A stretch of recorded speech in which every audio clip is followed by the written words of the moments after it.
পয়গম্বরের সাহাবী হযরত আবু বকর রাদিয়াল্লাহু তাআলা আনহু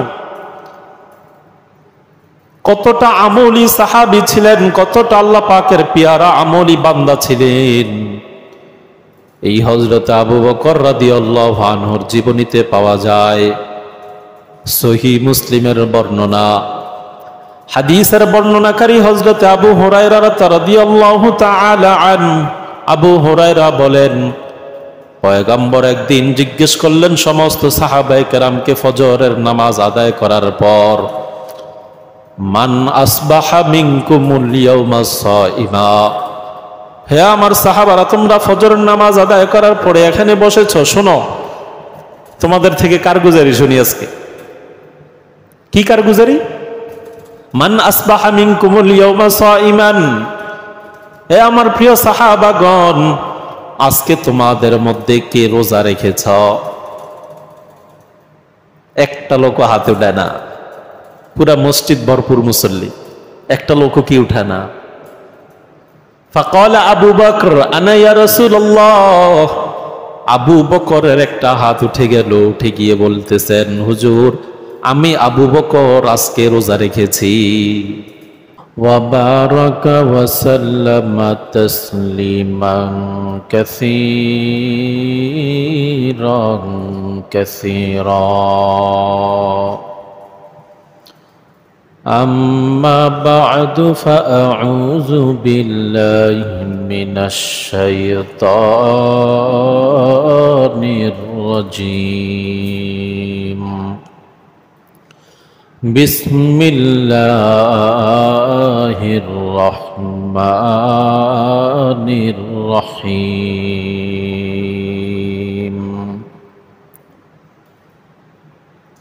من عمل صالحا من ذكر أو أنثى وهو مؤمن فلنحيينه حياة طيبة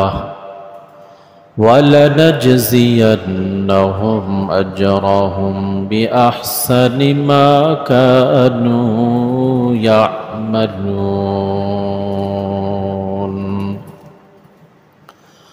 وقال النبي صلى الله عليه وآله وسلم أخلص دينك يكفك العمل القليل.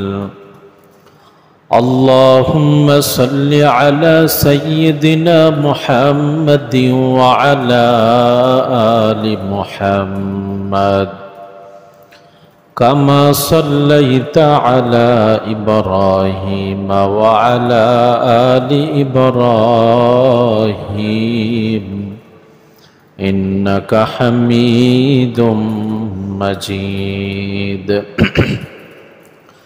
اللهم بارك على محمد وعلى آل محمد كما باركت على إبراهيم وعلى آل إبراهيم إنك حميد مجيد. بلغ العلا بكماله كشف الدجى بجماله حسنت جميع خصاله صلوا عليه وآله. ألا يا ساكن القصر المعلى ستدفن عن قريب في التراب له ملك ينادي كل يوم لدون الموت وابنوا للخراب. قليل عمرنا في دار الدنيا ومرجعنا إلى بيت التراب. الحمد لله শ্রদ্ধেয় সম্মানিত মুসল্লিয়ানি কিরাম, আজকে জুমার খুতবায় যে বিষয়টা নিয়ে আলোচনা করব, বিষয়টা হলো আল্লাহ পাক রব্বুল আলামিনের পেয়ারা কিছু আমলি বান্দাদের জীবনী। আল্লাহ পাকের পেয়ারা কিছু আমলি বান্দাদের জীবনী। আল্লাহ পাকের কিছু খাঁটি বান্দা ছিল, আমলি বান্দা পৃথিবীতে ছিল, যারা তাদের এই ক্ষুদ্র জীবনটাকে আমলের মাধ্যমে কাটিয়ে দিয়েছেন। তারা তাদের দিলের ভিতরে সদা সর্বদা আমলের জজবা, আমলের ইশক, আমলের মহব্বত লালন করতেন। তাদের জীবনটা আমলি এক জীবন ছিল, তাদের জীবনটা সোনালী এক জীবন ছিল। এজন্য আমার আপনার মতো নাখান্দা বান্দাদের জন্য উচিত ওই সমস্ত আমলি বান্দাদের কিছু জীবনী থেকে আমলের ইতিহাস, আমলের বৃত্তান্ত, আমলের আলোচনা শোনা, যে তাদের জীবনটা আমলের ক্ষেত্রে কেমন ছিল আর আমরা আমল থেকে কতটা দূরে। সুতরাং তাদের আমলি জীবনের আমলের আলোচনা যখন আমরা শুনব, যদি আমাদের দিলের ভিতরে কিছুটা হলেও জজবা থাকে, তাদের আমলের জজবা শোনার পরে আমাদের দিলের ভিতরেও কিছুটা জজবা আসবে কিনা। এই জন্য আমাদের জন্য দরকার এই সমস্ত আমলি কিছু বান্দাদের জীবনের থেকে, জীবনের পৃষ্ঠা থেকে আমলি কিছু আলোচনা শোনা। এই ধারাবাহিকতা আজকে আমি আপনাদের সামনে কিছু আল্লাহর বান্দাদের আমলের আলোচনা করব।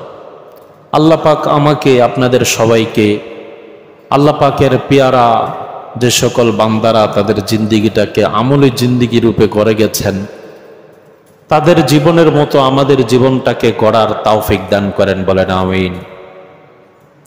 এক নম্বরে, এই পৃথিবীতে যিনি আল্লাহ পাকের চূড়ান্ত পর্যায়ের আমলি বান্দা হিসেবে নিজেকে গড়েছেন, সেই আল্লাহ পাকের খাস পেয়ারা বান্দার নাম হচ্ছে আমার আপনার প্রিয় নবী হযরতে মুহাম্মদুর রাসূলুল্লাহ সাল্লাল্লাহু আলাইহি ওয়াসাল্লাম।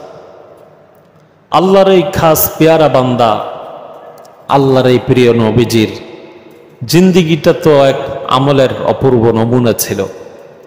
সারাটা জীবনটাই তো আমলের আদর্শ। গোটা জীবনটা, গোটা লাইফটা আল্লাহ রসুল আমলের মধ্যে কাটিয়েছেন।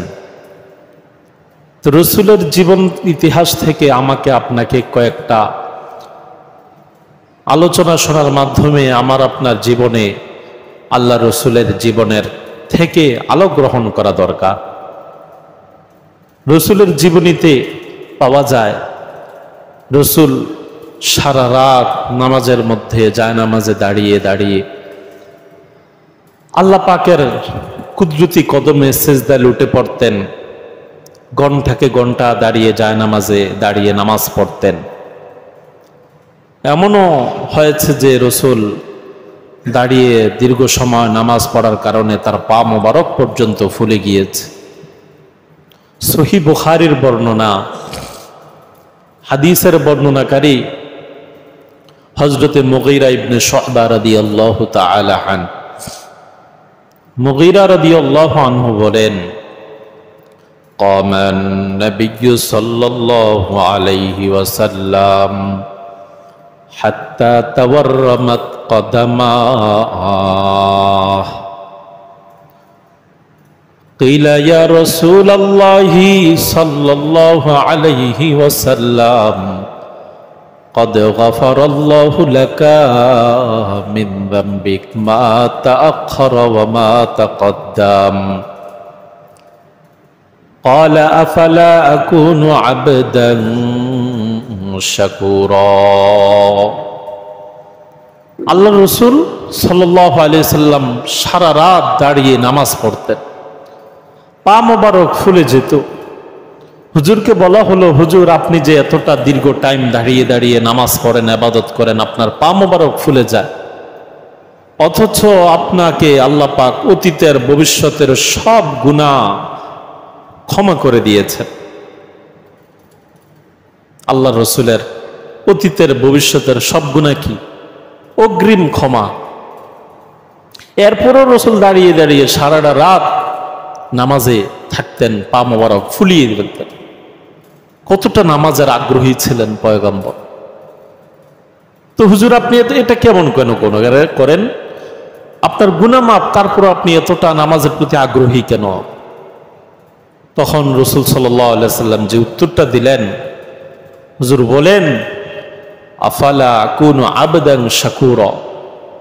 উম্মত, আমার জীবনের পূর্বাপর সমস্ত গুনাহ তো আল্লাহ পাক ক্ষমা করে দিয়েছেন, ঠিক, তো আমি কি আল্লাহ পাকের নামাজ ইবাদত বন্দিগিতে জীবনটা কাটাবো না? আল্লাহ পাকের শুকরগুজার বান্দা কি আমি হব না? আল্লাহ যে আমার প্রতি এতটা দয়া করেছেন যে আমার জীবনের পূর্বাপর সব গুনাহ মাফ করে দিয়েছেন, এজন্য তো আমার জন্য দরকার হচ্ছে আল্লাহ পাকের কৃতজ্ঞবান বান্দা হওয়া, এটার জন্য শুকরিয়া আদায় করা। এই শুকরিয়া এবং কৃতজ্ঞতা জ্ঞাপন করো তো আমি এই জন্য বেশি থেকে বেশি এখন দাঁড়িয়ে নামাজ পড়ি। যেহেতু আল্লাহ পাক আমার প্রতি দয়া করেছেন, তাহলে আমাকেও আল্লাহ পাককে দেখাতে হবে দাঁড়িয়ে একটু নামাজ ইবাদত বন্দেগী করার মাধ্যমে তার শুকরগুজার বান্দা হয়ে তাকে দেখাতে হবে। এজন্য আমি একটু দাঁড়িয়ে দাঁড়িয়ে নামাজ পড়ার মাধ্যমে তার শুকরগুজার বান্দা হওয়ার চেষ্টা করি। তাহলে এই হাদিসের দ্বারা কি বোঝা যায়? আল্লাহ রসুলের জিন্দিগিতে আমলের জজবা আগ্রহ ছিল কি ছিল না? ছিল কিনা? নামাজের আগ্রহ ছিল কিনা? কতটা ছিল? যদি এতটা দাঁড়িয়ে থাকতেন পা মোবারক ফুলে যেত। আমার আপনার জিন্দিগিতে এটা কয়দিন হয়েছে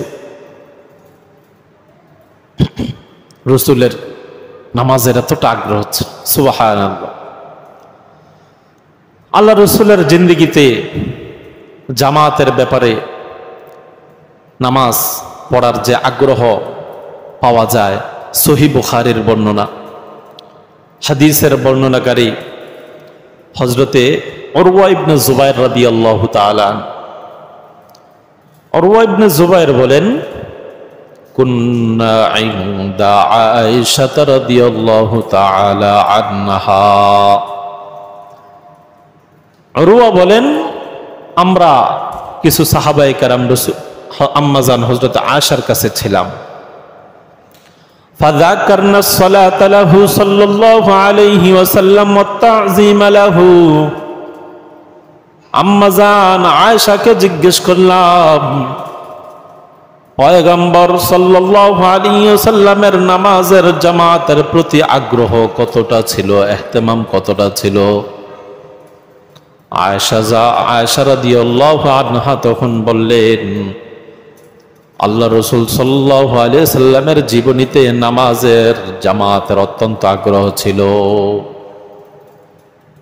আন্নান নবী সাল্লাল্লাহু আলাইহি ওয়াসাল্লাম ক্বাদ মারিদা মারদাহুল্লাযী মাতা ফীহি। আম্মা জান আয়েশা বলেন, পয়গম্বর জীবনের অন্তিম মুহূর্তে যেই বয়সে এতটা অসুস্থ হয়েছেন, যেই অসুস্থতার মধ্য দিয়ে পয়গম্বর দুনিয়া থেকে বিদায় গ্রহণ করেছেন, এই অসুস্থতার মধ্যে আল্লাহ রসুল একদিন এতটা অসুস্থ হয়ে গেলেন, মসজিদে যেতে পারছেন না, ইমামতিও করবেন কি, বিছনা থেকে উঠতে পারেন না। ফাকাল নবী সাল্লাল্লাহু আলাইহি ওয়াসাল্লাম মুরু আবু বকরিন লিয়ুসাল্লি বিন-নাস। পয়গম্বর তখন বললেন, আবু বকরকে আদেশ করো তোমরা, তিনি যেন লোকদেরকে নিয়ে নামাজের ইমামতিতে নামাজ শেষ করে। আবু বকর যেন ইমামতি করে, আমার দ্বারা সম্ভব হচ্ছে না যে আমি বিছনা থেকে উঠে তোমাদের ইমামতি করব, আবু বকরকে বলে দাও। ফাখারাজা আবু বকরিন, আল্লাহর রাসূলের নির্দেশ পেয়ে আবু বকর রাদিয়াল্লাহু আনহু দাঁড়িয়ে গেলেন, নামাজের ইমামতি করলেন, নামাজ শেষ করলেন। আবু বকর যখন নামাজে দাঁড়িয়েছেন, এদিক দিয়ে পয়গম্বর হাত্তা ওয়াজাদা ফি নাফসিহি খিফা, পয়গম্বর নিজের মধ্যে কিছুটা স্বস্তি বোধ করছেন। অনেক অসুস্থ, হঠাৎ করে কিছুটা স্বস্তি বোধ করছে, সাহস পাচ্ছেন যে হয়তো এখন বিছনা থেকে উঠে মসজিদে যেতে পারবো।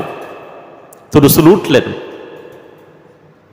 ফারাআইতুন নাবিয়্য সাল্লাল্লাহু আলাইহি ওয়াসাল্লাম ইয়াতাহাদা বাইনার রাজুলাইনি, হযরত উরওয়া বলতেছেন আমি তখন পয়গম্বরকে দেখলাম, পয়গম্বর তখন নামাজ জামাতের সঙ্গে পড়ার জন্য বিছনা থেকে উঠে দুইজন সাহাবীর কাঁধের মধ্যে বর করলেন, দুইজন সাহাবীর কাঁধের মধ্যে বর করলেন। অতঃপর রাসূল হাঁটি হাঁটি পা পা করে জামাতের সঙ্গে নামাজ আদায় করার জন্য মসজিদ প্রাণে গমন করলেন। ওয়াকানা রিজলাহু ইয়াতাখাত্তা মিনাল ওয়াজাই, আমি পয়গম্বরকে দেখলাম রাসূল এতটা অসুস্থ, দুইজনের কাঁধে বর করে যে আসতেছেন পাগুলো পর্যন্ত জমিনে লাগাবার সাহস পাচ্ছেন না, এতটা অসুস্থ। শেষরিয়ে শেষরিয়ে আসতেছেন আর দুইজনের কাঁধের মধ্যে বর করে আসতেছেন। এরপরে এসে জামাতের সঙ্গে নামাজ আদায় করলেন আল্লাহর রাসূল। বলেন তো এই হাদিসের মাধ্যমে কি বোঝা যায়? জামাতের সঙ্গে নামাজ পড়ার গুরুত্ব আল্লাহ রসুলের জীবনীতে ছিল কি ছিল না? কম না বেশি? কতটা বেশি যে এতটা অসুস্থ, উঠতে পারছেন না, হাঁটতেও পারছেন না, স্বাভাবিক অবস্থায় নাই, এরপরও জামাত ছাড়ে। আর আমার আপনার জীবনীতে হালকা পেট ব্যথা শুরু হয়েছে, জামাত তো দূরের কথা, নামাজও পড়ে না। হালকা মাথা ব্যথা, জামাত শেষ, নামাজও শেষ। হালকা ধরনের ওজর, জামাতও শেষ, নামাজও শেষ। আর পয়গম্বরের ইতিহাস কি সাক্ষী দেয়? আহ, কি মানুষ তারা, আর আমরা কি মানুষ। তাহলে রসুলের জীবনীতে আমলের জজবা, আমলের আগ্রহ, বিশেষ করে নামাজের আগ্রহ, জামাতের সঙ্গে নামাজ পড়ার আগ্রহ, জজবা ছিল কি ছিল না? পয়গম্বরের সাহাবী হযরত আবু বকর রাদিয়াল্লাহু তাআলা আনহু কতটা আমলী সাহাবী ছিলেন, কতটা আল্লাহ পাকের পেয়ারা আমলী বান্দা ছিলেন, এই হযরত আবু বকর রাদিয়াল্লাহু আনহুর জীবনীতে পাওয়া যায়। সহিহ মুসলিমের বর্ণনা, হাদিসের বর্ণনাকারী হযরত আবু হুরায়রা রাদিয়াল্লাহু তাআলা আনহু, আবু হুরায়রা বলেন পয়গম্বর একদিন জিজ্ঞেস করলেন সমস্ত সাহাবায়ে কেরামকে ফজরের নামাজ আদায় করার পর, মান আসবাহা মিনকুমুল ইয়াউমা সাইমা, হে আমার সাহাবারা, তোমরা ফজরের নামাজ আদায় করার পরে এখানে বসেছো, শোনো তোমাদের থেকে কারগুজারি শুনি আজকে। কি কারগুজারি? মান আসবাহা মিনকুমুল ইয়াউমা সাইমান, হে আমার প্রিয় সাহাবাগণ, আজকে তোমাদের মধ্যে কে রোজা রেখেছ? একটা লোক হাতে উঠায় না, পুরা মসজিদ ভরপুর মুসল্লি, একটা লোক কি উঠায় না। ফাকালা আবু বকর আনা ইয়া রাসূলুল্লাহ, আবু বকরের একটা হাত উঠে গেল, উঠে গিয়ে বলতেছেন হুজুর, আমি আবু বকর আজকে রোজা রেখেছি। পুরা মসজিদ ভরা মুসল্লি, কারো হাত উঠে নাই রোজাদার হিসেবে। কয়জনের হাত উঠেছে? তার নাম আবু। এক নম্বর আমলের রিপোর্ট শুনলেন। দুই নম্বর, হাদিস শেষ হয় নাই, মান তাবিআ মিনকুমুল ইয়াউমা জিনাজা, এই শোনো আজকের দিনের মধ্যে তোমাদের মধ্যে কারা জানাজার নামাজে অংশগ্রহণ করেছ? পুরা মসজিদ ভরা মুসল্লি, কেউ হাত উঠায় নাই। কিছুক্ষণের মধ্যেই একটা লোকের হাত উঠেছে, তার নাম হলো হযরতে আবু বকর। ক্বালা আবু বকর, আবু বকর বললেন আনা ইয়া রাসূলুল্লাহ, হুজুর আমি আজকের জানাজার নামাজে অংশগ্রহণ করেছি। কয় নাম্বার আমল? দুই নাম্বার। দুই নাম্বার আমলে কি দুইজন না একজনে? একজনে হাত উঠেছে। লোকটার নাম কি? আবু বকর। আহ, আমল শেষ হয় নাই, রিপোর্ট শেষ হয় নাই। তিন নাম্বার, রাসূল জিজ্ঞেস করতেছেন মান আতআমা মিনকুমুল ইয়াউমা মিসকিনান, এ আমার প্রিয় সাহাবাগণ, আজকে তোমাদের মধ্যে ইয়তীম এবং মিসকিন, অন্নহীনকে কে অন্ন দান করেছ, খাবার খাইয়েছ? এটা একটা গুরুত্বপূর্ণ আমল, যে গরিব ফকির মিসকিনকে খানা খাওয়ানো। কে আমলটা করেছ? পুরা মসজিদ বড় মুসল্লি, একটা লোক হাত উঠাইছে না। কিছুক্ষণের মধ্যে একটা লোকের হাত উঠেছে, তিনি অন্য কেউ না, তিনি কে? ফাকাল আবু বকর, একই লোক। কে লোক? আবু বকর বলতেছে, না না ইয়া রাসূলুল্লাহ, হুজুর আজকে আমি এক মিসকিনকে খানা খাওয়াইছি। কয়টা আমলের রিপোর্ট গেল? 3 আমলের রিপোর্টে কে জয়ী? আবু বকর। শেষ হয় নাই। 4 নম্বরে পয়গম্বর রিপোর্ট শুনতেছেন, এ আমার সাহাবাগণ, মান আদা মিনকুমুল ইয়াউমা মারিযা, তোমাদের মধ্যে আজকের দিনে কে অসুস্থ রোগী দেখতে গিয়েছ? পুরা মসজিদ ভরা মুসল্লি কেউ হাত উঠায় নাই। কিছুক্ষণ পরে একজন লোক হাত উঠিয়েছে, তিনি অন্য কেউ না। কে তিনি? আবু বকর। ক্বালা আবু বকরিন আনা ইয়া রাসূলুল্লাহ, আবু বকর বলতেছেন, হুজুর আমি আজকে অসুস্থ রোগীকে দেখতে গিয়েছি। সুবহানাল্লাহ, কি মানুষ! জানাজার নামাজে অংশগ্রহণ করেছে, রোজাও রেখেছে, মিসকিনকেও খানা খাইয়েছে, অসুস্থ রোগীকেও দেখেছে। যেখানে সব সাহাবী ফেল, হযরত আবু বকর জয়ী। আমলের আগ্রহ আছে না নাই? এই বান্দার পুরা রগ রেশায় আমলি আমল, আমলি আমল, আমলি আমল। কি আমলের জজবা তার অন্তরের মধ্যে! আল্লাহ যে মানুষটারে কেমনে বানাইছে আল্লাহ ভাগে ভালো জানে। আহ, কি মানুষ! উনি কি আর আমরা কি? কি হয়? কি মানুষ!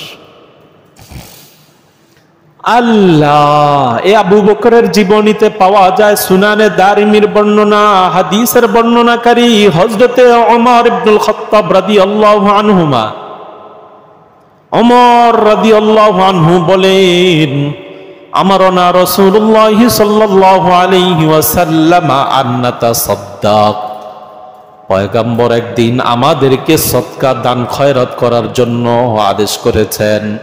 এই সাহাবারা, দান করো। দানের নির্দেশ আসছে, যে কোনো একটা কাজে রাসূল ব্যয় করবেন, সবাই দান করো। এই কে কত টাকা দিবেন, কি দিবেন, উঠেন।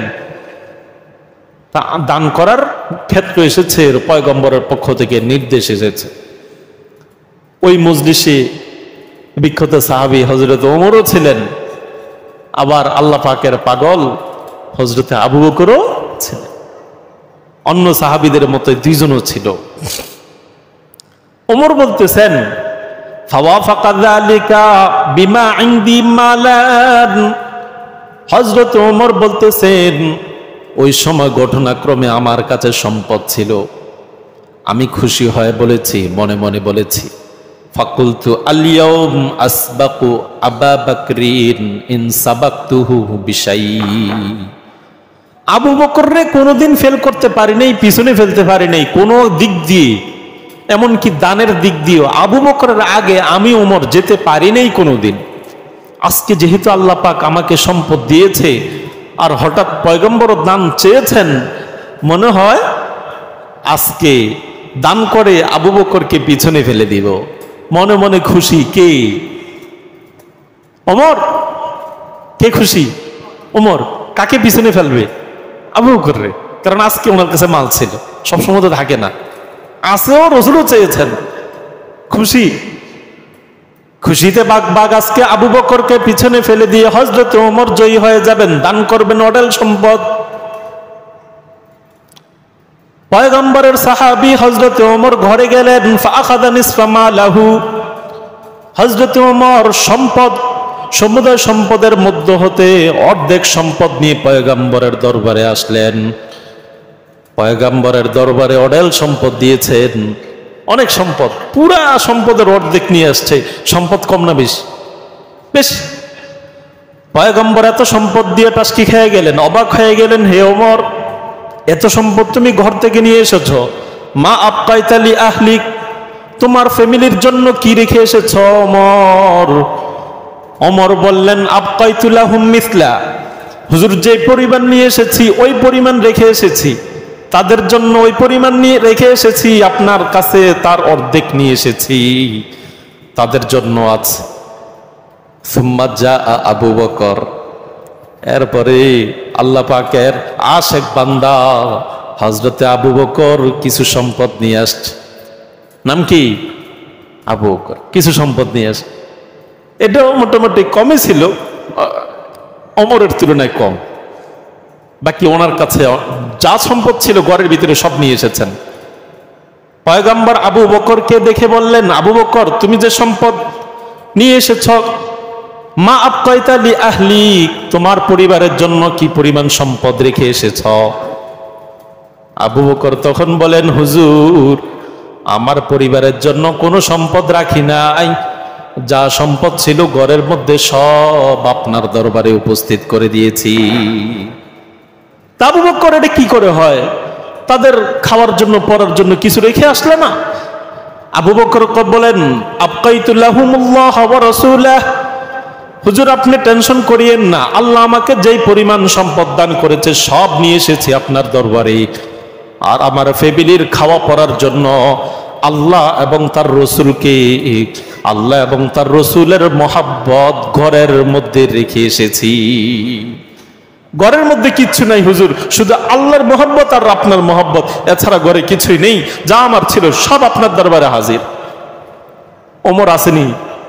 ওমর আসেনি? এনে ওমর কয়, হায় হায় সর্বনাশ, বলি কি, আমার থেকে কম সম্পদ, কিন্তু ওনার যা সম্পদ ছিল সব হাজির করেছে, আর আমি এত বিশাল সম্পদ দিয়ে এসেছি, কিন্তু অর্ধেক আজকেও তাকে আমি ফেল করতে পারলাম না, পিছনে ফেলতে পারলাম না। ওমর তখন আফসোস করে বলেন, ইয়া আবু বকর মা সাবাকতুকা বিশাই, আবু বকর আজকেও পারলাম না, অতীতেও পারলাম না, আর ভবিষ্যতেও মনে হয় কোনোদিন তোমাকে, অন্য আমল তো দূরের কথা, দানের দিক দিয়ে তোমাকে পিছনে আমি ওমর ফেলতে পারলাম না। তোমার মতো আবু বকর না হয় আমি ওমর আফসোস করতেছি। হায় হায়, আজকে ওমর তোমার মতো আবু বকরকে পিছনে ফেলতে পারলাম। এত সম্পদ আমার ছিল, আমি তো অর্ধেক রেখে এসেছি, আর তুমি পুরো সম্পদ নিয়ে এসেছ। কি আবু বকর তুমি, কি ব্যাপারটা কি? এই হলো আবু বকরের জীবনীতে আমলের কাহিনী। চিন্তা করেন অবস্থা, কি মানুষ ছিলেন ওনারা, হ্যাঁ, কি মানুষ। আল্লাহ, সর্বশেষ আবু বকরের জীবনের একটা আমলের কথা বলে শেষ করে দেই। সুনানে তিরমিজের বর্ণনা, হাদিসের বর্ণনাকারী হযরতে আবু হুরায়রা রাদিয়াল্লাহু তাআলা আনহু, আবু হুরায়রা রাদিয়াল্লাহু তাআলা আনহু বলেন, ক্বালেন নবী সাল্লাল্লাহু আলাইহি ওয়াসাল্লাম, ইন্না লিকুল্লি আহলি আমালিন বাবুম মিন আবওয়াবিল জান্নাহ। পয়গম্বর বলেন, জান্নাতের 8টা দরজার মধ্যে এক এক দরজার উপর এক এক নাম লেখা থাকবে। 8টা দরজার উপরে এক একটা নাম লেখা থাকবে। বাবু সালাত, নামাজের দরজা, বাবু সিয়াম, রোজা দরজা, বাবু সাদাকা, দান সাদাকার দরজা, এক এক দরজার উপরে এক একটা লেখা থাকবে। মানে হচ্ছে যারা যে আমলের মধ্যে অগ্রগামী ছিল, তো জান্নাতে যাওয়ার ক্ষেত্রে ওই দরজা দিয়ে সে প্রবেশ করবে। ওয়া ইন্না মিন বাবিল জান্নাতি আর রায়্যান, জান্নাতের একটি দরজার নাম হচ্ছে রায়্যান, ইউদআ মিন যালিকাল বাব আহলুস সাইমিন। ওই বাব দিয়ে, ওই দরজা দিয়ে রোজাদারদেরকে আল্লাহ পাক জান্নাতের মধ্যে যাওয়ার জন্য আহ্বান করবেন। রায়্যান নামক দরজা দিয়ে যারা রোজাদার তাদেরকে ডাকা হবে। তো এই হাদিস শোনার পরে মজলিসের মধ্যে হযরত আবু বকর ছিলেন। কে? আবু বকর। এই হাদিস বলার পরে হযরত আবু বকর ছিলেন। আবু বকর রাসূলকে জিজ্ঞেস করলেন, ইয়া রাসূলুল্লাহ, হাল মিন রাজুলিন ইউদআ মিন যালিকাল আবওয়াবি কুল্লিহা, পয়গম্বর আমি আপনার কাছে জানতে চাই, আপনার উম্মতের মধ্যে এমন কি কোনো বান্দা আছেনি, এমন কি কোনো উম্মত আছেনি যাকে জান্নাতের 8টা দরজা ওয়েলকাম জানাবে? কয়টা? 8টা দরজা। 8 দরজা তাকে ডাকবে, এমন কোন বান্দা, এমন কোন উম্মত আপনার উম্মতের মধ্যে আছে কিনা? বুঝলেন না কথা? 8টা দরজা তাকে ডাকবে। পয়গম্বর তখন বললেন, নাআম, হ্যাঁ আছে তো। আল্লাহু আকবার, আছে না নাই? আছে। আল্লাহ, কে সেই লোক?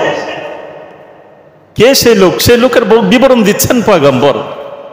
ওয়া ইন্নী আরজু আন তাকুনা মিনহুম ইয়া আবু বকর, হে আবু বকর, হাসরের মাঠে জান্নাতের 8টা দরজা আমার উম্মতের মধ্যে হতে যাদেরকে ডাকবে তাদের মধ্যে আমি নবী আশাবাদী, তুমি আবু বকর ওই সকল লোকদের মধ্যে অন্যতম। আল্লাহু আকবার। আবু বকর এমন এক পেয়ারা মানুষ, জান্নাতের 8 দরজার প্রত্যেকটা দরজা তাকে ওয়েলকাম জানাবে, স্বাগত জানাবে, আহলান সাহলান মুবারক জানাবে। আসেন আবু বকর, আমার নিকট দিয়ে প্রবেশ করেন। হ্যাঁ, রোজার ফটক, রোজার দরজা তাকে আহ্বান করবে, আসেন আপনি এই দরজা দিয়ে প্রবেশ করেন। নামাজের দরজা তাকে ডাকবে, আবু বকর আসেন আমার নিকট দিয়ে প্রবেশ করেন।